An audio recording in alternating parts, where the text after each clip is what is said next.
Sekali lagi ya, biar lebih mantap.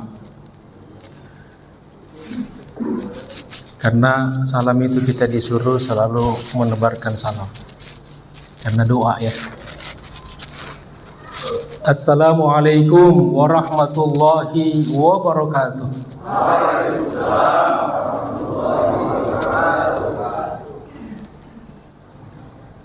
Mantap.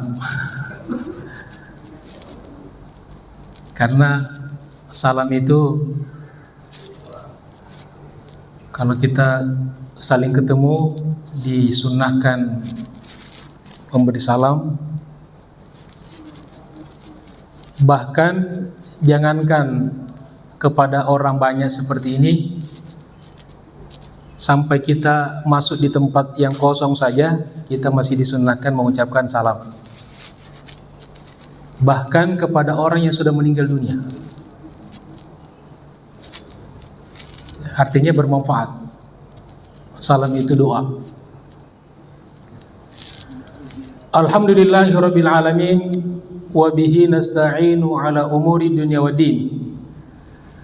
Wassalatu wassalamu ala asyrafil anbiya'i wal mursalin wa ala alihi wa sahabatihi wat tabi'in wa man tabi'ahum bi ihsanin ila yaumiddin. Subhanaka la ilma lana illa ma 'allamtana innaka antal alimul hakim. Allahumma 'allimna ma yanfa'una wanfa'na bima 'allamtana. Rabbana zidna ilman warzuqna fahma. Rabbi shrah li sadri wa yassir li amri wahlul 'uqdatam min lisani yafqahu qawli, amma ba'd. Qala Allah subhanahu wa ta'ala wa huwa asdaqul qailin ba'da a'udzu billahi minasyaitonir rajim. Wasbir nafsaka ma'al ladzina yad'una rabbahum bil ghadati wal 'ashyi yuriduna wajhah wa la ta'du 'ainaka 'anhum. Al-ayah. Ma'asyiral muslimin rahimakumullah, Bapak Ibu sekalian yang saya hormati, bil khusus para asatidz, para orang tua, tokoh masyarakat, segenap pengurus DKM Masjid Babus Salam yang kita cintai ini. Dan salah satu bukti cinta kita kepada masjid ini adalah kita selalu makmurkan lahir batinnya. Dari dulu sampai sekarang masjid ini selalu makmur. Alhamdulillah. Serta saudara-saudaraku jamaah salat subuh dan majelis ta'lim, ya insyaallah semua kita senantiasa dimuliakan dan dirahmati Allah Subhanahu wa taala. Apa kabar semuanya Bapak Ibu, sehat?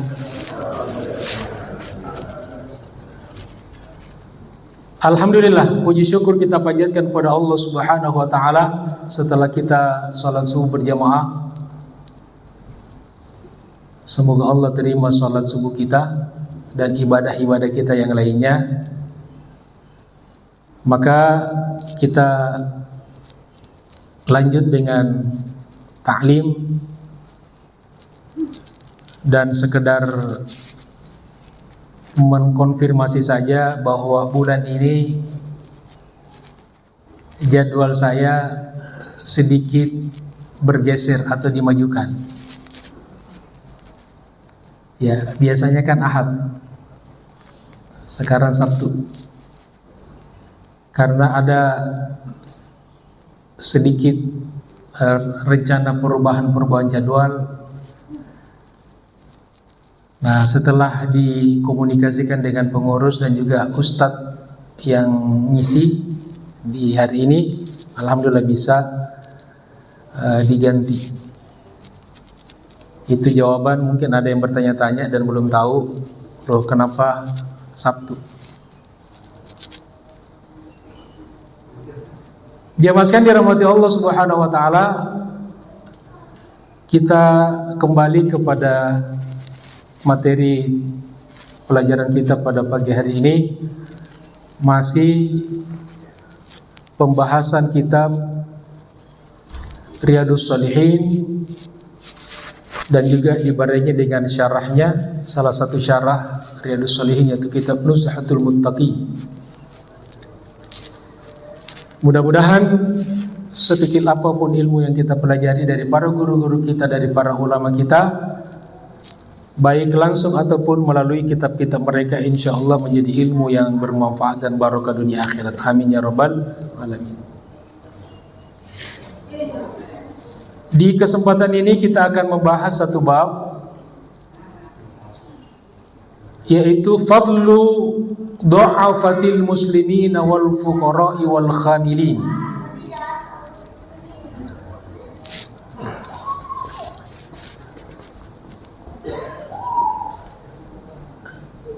Keutamaan orang-orang lemah dan fakir miskin dari kalangan kaum muslimin. Jadi lemah pun, miskin pun, kalau ditempatkan pada tempatnya menjadi nilai kebaikan. Makanya di hadis lain kata Nabi, menakjubkan orang mukmin itu karena setiap urusannya selalu baik. Kalau dia mendapatkan kebaikan, dia bersyukur, maka jadi baik. Kalau dia mendapatkan sebaliknya, dia bersabar, maka jadi baik.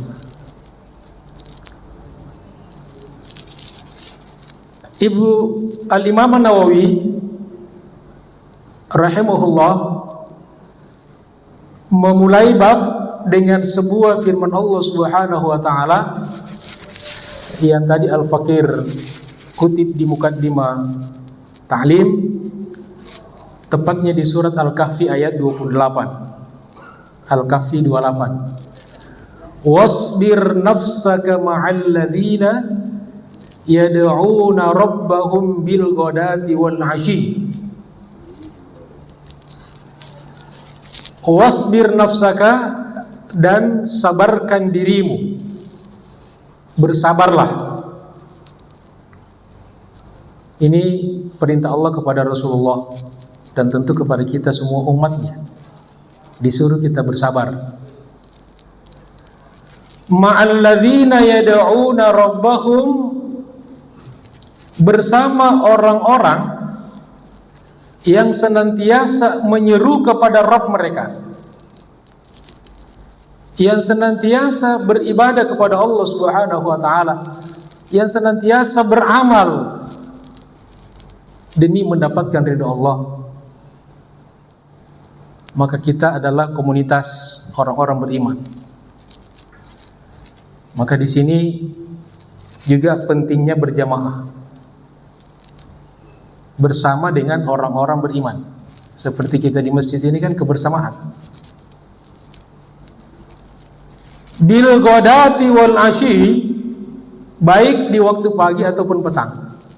Artinya selalu, senantiasa. Jadi jangan sampai kesabaran kita hanya temporal.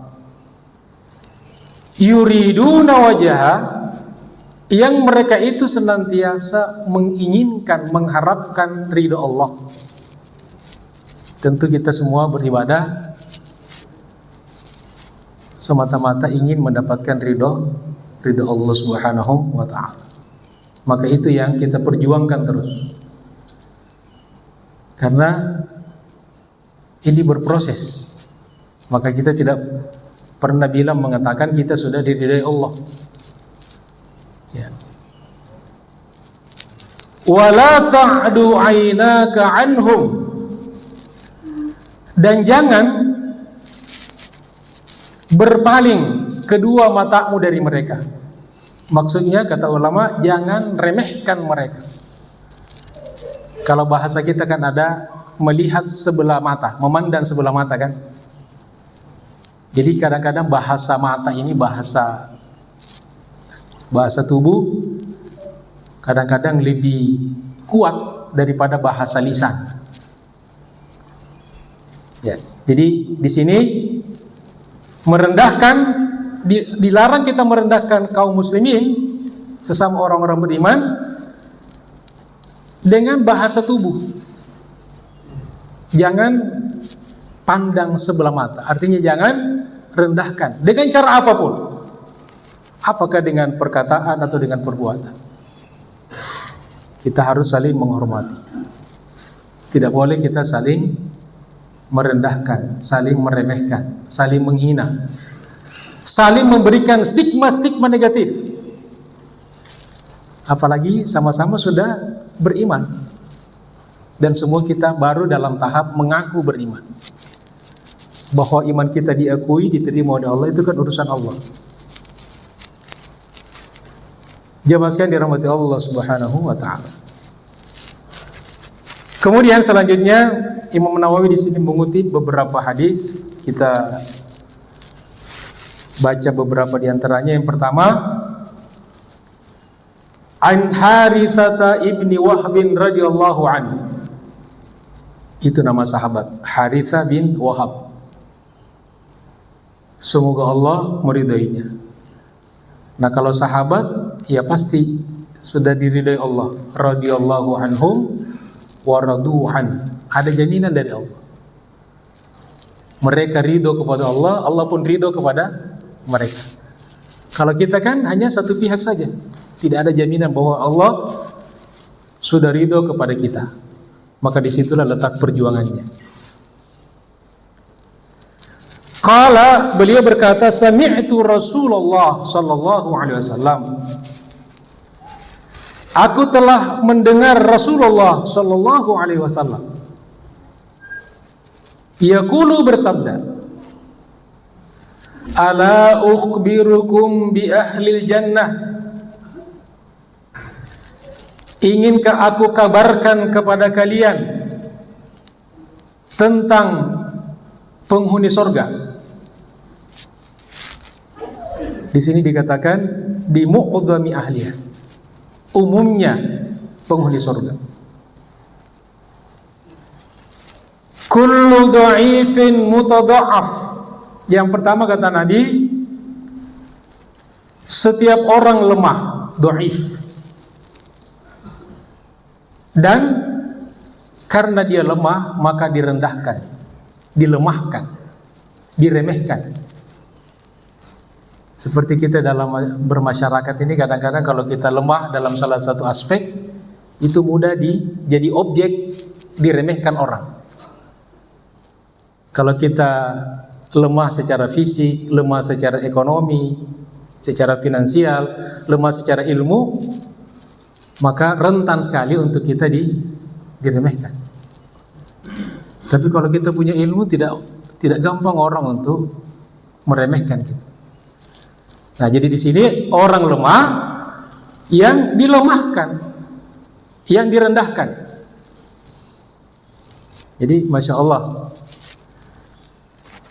lau aqsama 'ala Allahi la abarrahu, andaikan dia bersumpah atas nama Allah, niscaya sumpahnya diterima oleh Allah. Jadi di sini lemah, tapi tetap dia dekat kepada Allah, kuat imannya kepada Allah. Jadi ini lemah karena lemah mungkin ekonomi, lemah fisik di mata manusia ya, tapi di mata Allah dia adalah kuat.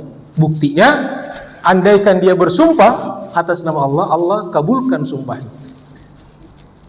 Tidak sembarangan. Jadi tidak sembarangan lemah.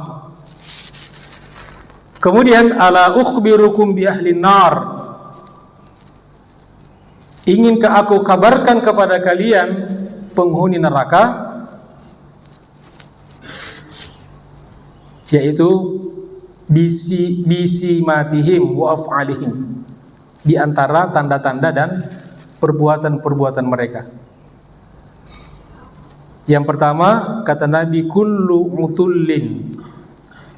Mutullin ini orang yang keras hati, yang kasar. Jawab, Ini orang yang ada beberapa syarahnya, penjelasannya, diantaranya bermakna al-jamu'u al-manu'. Jadi orang yang serakah. Jadi dia apa aja diembat, diambil, dikumpulkan, itu jamak. Jadi di ayat dikatakan jama' amalan wa addada. Kerjanya dia ngambil, ngumpulin harta dan dihitung-hitung hartanya terus. Al-manu', setelah dia dapat banyak harta, dia pelit, dia tahan itu. Kalau bahasa kita itu indah sekali, terima kasih. Jadi kita terima lalu kasih, dikasih lagi orang lain sebagian, ya. Jadi kita terima, kasih. Nah ini jama' amalan wa adalah atau al-jamu' al-manu'. Dia ambil, dia kumpulkan dan dia tahan. Kira-kira ada nggak orang seperti ini? Ada? Ada kali. Di sini mah nggak ada ya. Di sini masya Allah, terima kasih semuanya di sini. Kemudian faedah hadis, hikmah dan pelajaran dari hadis. Yang pertama, an-nahyu 'anil ghilzati wal khuyala. Larangan keras hati, ghilzah, kasar, keras. Wal khuyala, dan sombong, takabur. Masih ingat apa komponen takabur?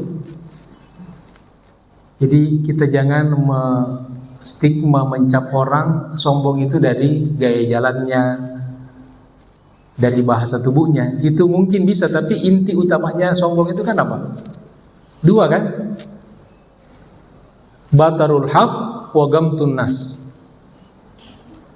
Batarul haq, menolak kebenaran, tidak mau menerima nasihat, tidak mau dikoreksi, tidak mau dikritik, tidak mau belajar. Dia sudah merasa pintar, merasa hebat. Dan ketika orang sudah merasa pintar, maka itulah awal daripada kebodohan.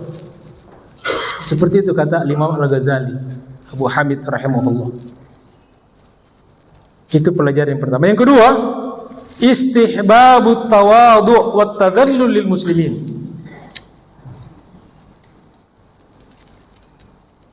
Ya, dianjurkan untuk selalu bersifat tawadhu, rendah hati, lil muslimina, kepada orang-orang muslim. Qala ta'ala, sebagaimana firman Allah Subhanahu wa taala, asyidda'u 'alal kuffari ruhama'u bainahum. Asyidda, keras, syadid, artinya tegas terhadap orang-orang kafir dalam persoalan-persoalan kekafiran. Dia tegas. Ruhama'u bainahum, tetapi sesama kaum muslimin dia ruhamah, rahmat, kasih sayang. Jadi jangan dibalik, sama orang Islam kita kasar gitu, sama orang yang di luar Islam malah lemah lembut. Ya maskan dirahmati Allah Subhanahu wa taala. Itu selesai hadis yang pertama. Hadis yang kedua, wa an Abil Abbas Sahal ibni Sa'din As-Sa'idi radhiyallahu anhu, qala, dia berkata, marra rajulun 'ala Nabi sallallahu alaihi wasallam. Seseorang laki-laki lewat di depan Nabi sallallahu alaihi wasallam. Faqala li rajulin 'indahu jalisin, lalu Nabi bertanya kepada seseorang yang duduk bersamanya. Jadi ada orang duduk dekat Nabi, dia tanya, ma ra'yuka fi hadza? Bagaimana pendapatmu dengan orang ini, orang yang lewat? Faqala, lalu orang itu menjawab, rajulun min asyrafin nas. Dia seseorang dari orang-orang terhormat, orang-orang dimuliakan. Syarif. Ya, syarif itu orang yang terhormat. Ada nama Syarif di sini. Jadi kalau Syamsul Arif, nama itu doa ya. Jadi harapan dan doa. Makanya kita disuruh berikan anak-anak kita nama yang terbaik. Karena setiap kita panggil anak kita, orang itu dia juga menjadi harapan dan doa. Dan nama yang paling banyak dipakai di dunia kaum muslim adalah nama Muhammad sallallahu alaihi wasallam. Lalu kata orang itu, hadza wallah, demi Allah, orang ini hariyun in khataba ayyumkah. Kalau dia meminang pasti diterima. Wa in syafa'a ayyushaffa. Kalau dia memberikan syafaat untuk orang lain maka diterima syafaatnya. Syafaat itu pembelaan. Jadi misalnya ada orang ingin saya rekomendasikan kepada salah seorang direktur, misalnya direktur perusahaan. Orang ini pengen kerja di perusahaan itu. Lalu saya berikan rekomendasi kepada direktur itu agar orang ini diterima. Itu diantara namanya syafa'ah. Jadi saya sedang memberikan syafaat untuk orang itu, tentu dalam konteks kebaikan. Jadi kata orang itu kepada Nabi, dia apabila demi Allah kalau dia meminang diterima. Kalau dia memberikan syafaat diterima syafaatnya. Karena dia orang mulia, orang terpandang, terhormat. Menurut orang ini. Fasa kata Rasulullah SAW, tapi Nabi diam saja. Thumma marra rajulun akhar. Kemudian datang lagi seseorang yang lain lewat. Ini orang kedua. Faqala lahu Rasulullah SAW. Lalu Nabi kembali bertanya kepada orang itu, orang yang duduk di samping Nabi, ma ra'yuka fi hadza?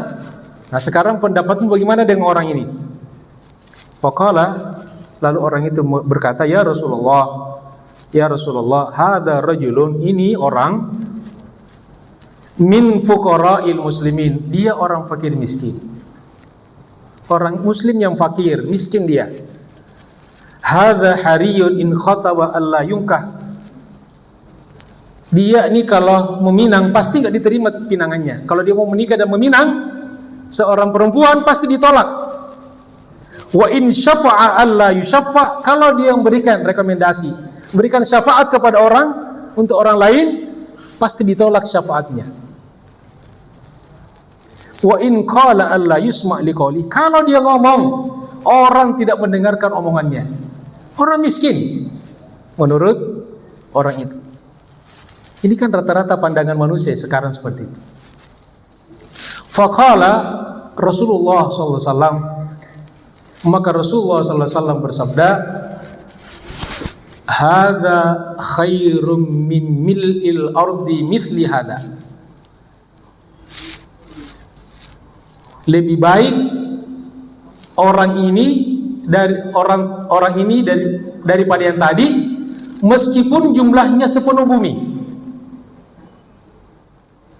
Jadi andaikan isi bumi semuanya seperti orang yang pertama tadi, yang orang itu puji, maka orang yang kedua itu lebih baik daripada dia. Maka Nabi ingin meluruskan pemahaman-pemahaman keliru umatnya. Jangan gampang merendahkan orang. Jangan karena tampilan luarnya kita rendahkan orang, kita hina orang lain. Afadal hadis, pelajaran dari hadis. 1. Al-hathu ala adamil istihanati bil fuqara'i wal masturin. motivasi agar kita tidak mudah menghina, merendahkan orang-orang miskin dan orang-orang yang tidak terpandang di masyarakat. Nah, kita kadang-kadang meskipun ada yang sudah berilmu tapi masih punya pandangan-pandangan yang keliru tentang menilai manusia. Tamu kadang-kadang kita masih milih-milih, ya kan? Farubba ash'atha aghbara khairum min mil'il ardi minal athriya'i wa ashabil al-madahir. Karena bisa jadi seorang yang tampilannya itu tidak menarik, ya. Jadi tentu di hadis lain kita disuruh berpenampilan baik kan, tidak boleh kotor. Tapi mungkin ada orang karena kondisi pekerjaannya, kondisi perjalanan misalnya, penampilannya lagi sedang tidak menarik, lebih baik daripada seisi bumi di mana mereka adalah orang-orang yang kaya dan orang-orang yang berpenampilan baik. Maka tidak boleh kita mudah untuk menghina dan merendahkan orang lain. Jamaah sekalian dirahmati Allah Subhanahu wa taala. Kemudian kedua, annal ibrata bi taqwal insani la bi nasabihi wa syarafihi fi qaumihi. Ibrah di dalam Islam itu patokannya adalah ketakwaan seseorang, bukan karena nasabnya atau kedudukannya di kaumnya. Qala ta'ala, sebagaimana firman Allah Subhanahu wa taala, inna akramakum indallahi atqakum. Sesungguhnya yang paling mulia di antara kalian di sisi Allah Subhanahu wa taala adalah yang paling bertakwa di antara kalian. Nah, tapi kenyataannya kita di masyarakat kadang-kadang menilai orang bukan lagi belum pada ketakwaannya, tapi masih pada embel-embel keduniaannya. Yang ketiga, at-targhibu fi inkahi salihin was salihat. Ini dorongan untuk menikahkan laki-laki yang soleh dan perempuan-perempuan yang solehah, yang masih jomblo tentunya ya, dianjurkan untuk dinikahkan. Walau kanu fuqara, meskipun mereka kondisi ekonominya masih miskin. Di ayat dikatakan kalau salah satu hikmah pernikahan itu adalah mendatangkan kekayaan. Iyakunu fuqara'a yughnihimullah min fadlihi. Maka Allah nanti yang cukupkan. Jadi bukan Allah jadikan kaya. Makna kaya saja sendiri di dalam bahasa kita tidak seperti dengan kata goni. Jadi goni itu bukan kaya dalam makna bahasa kita, tapi goni itu adalah orang yang selalu merasa cukup dengan apa yang dimiliki. Bisa sedikit, bisa banyak. Dan bisa orang memiliki sedikit dia rasa cukup, bisa banyak tapi nggak cukup. Jamaah sekalian dirahmati Allah Subhanahu wa taala. Li'annahum al-akifa'u fid din, karena mereka sudah cukup di dalam agama. Jadi kalau agamanya sudah baik, makanya untuk laki-laki dua yang ditekankan Rasulullah, idza ja'akum man tardawna dinahu wa khuluquh, agamanya dan akhlaknya. Kata ulama, kenapa? Bukankah akhlak itu bagian dari agama? Nah, penekanan kata akhlak karena kadang-kadang orang lupa.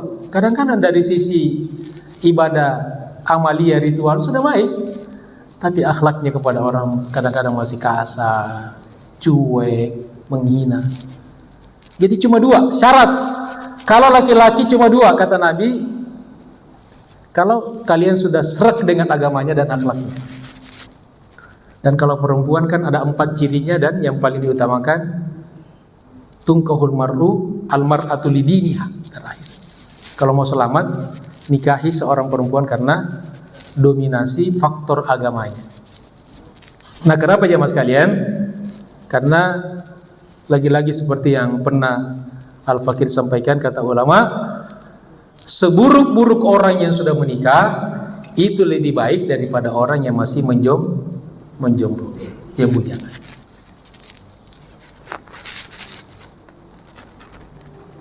Selesai hadis kedua, kita masuk di hadis ketiga. Wa an Abi Sa'id al-Khudri radhiyallahu anhu, dari Abi Sa'id al-Khudri, anin Nabi sallallahu alaihi wasallam, dari Nabi sallallahu alaihi wasallam qala, bersabda, ihtajjatil jannatu wan nar, surga dan neraka berdebat, saling berhujjah. Faqalatin nar, neraka berkata, fiya al-jabbaruna wal mutakabbirun, di dalamku, maksudnya yang akan masuk ke dalamku adalah al-jabbarun. Al-jabbarun alladzina yatajabbaruna 'alan nas, mereka-mereka yang diktator kepada manusia, memaksa manusia. Wa yakharunahum 'ala muradihim, dan memaksa orang untuk mengikuti apa yang dia mau. Itu namanya al-jabbarun. Ya, kadang-kadang kita masih punya juga sifat-sifat feodal. Kadang-kadang di rumah tangga kita masih ada, kadang-kadang suami yang feodal, kadang-kadang istri, kadang-kadang anak. Ya. Kemudian wal mutakabbiruna, orang-orang yang takabur, sombong. Itu kata siapa? Ini perkataan siapa? Neraka. Wa qalatil jannah, dan berkata surga. Surga berkata, fiya du'afa'un nasi wa masakinuhum, di dalamku akan masuk ke dalamku orang-orang lemah dan orang-orang miskin. Orang-orang lemah dan orang-orang miskin. Di sini du'afa'un nas maksudnya al-mutawadi'un, orang-orang yang tawadu.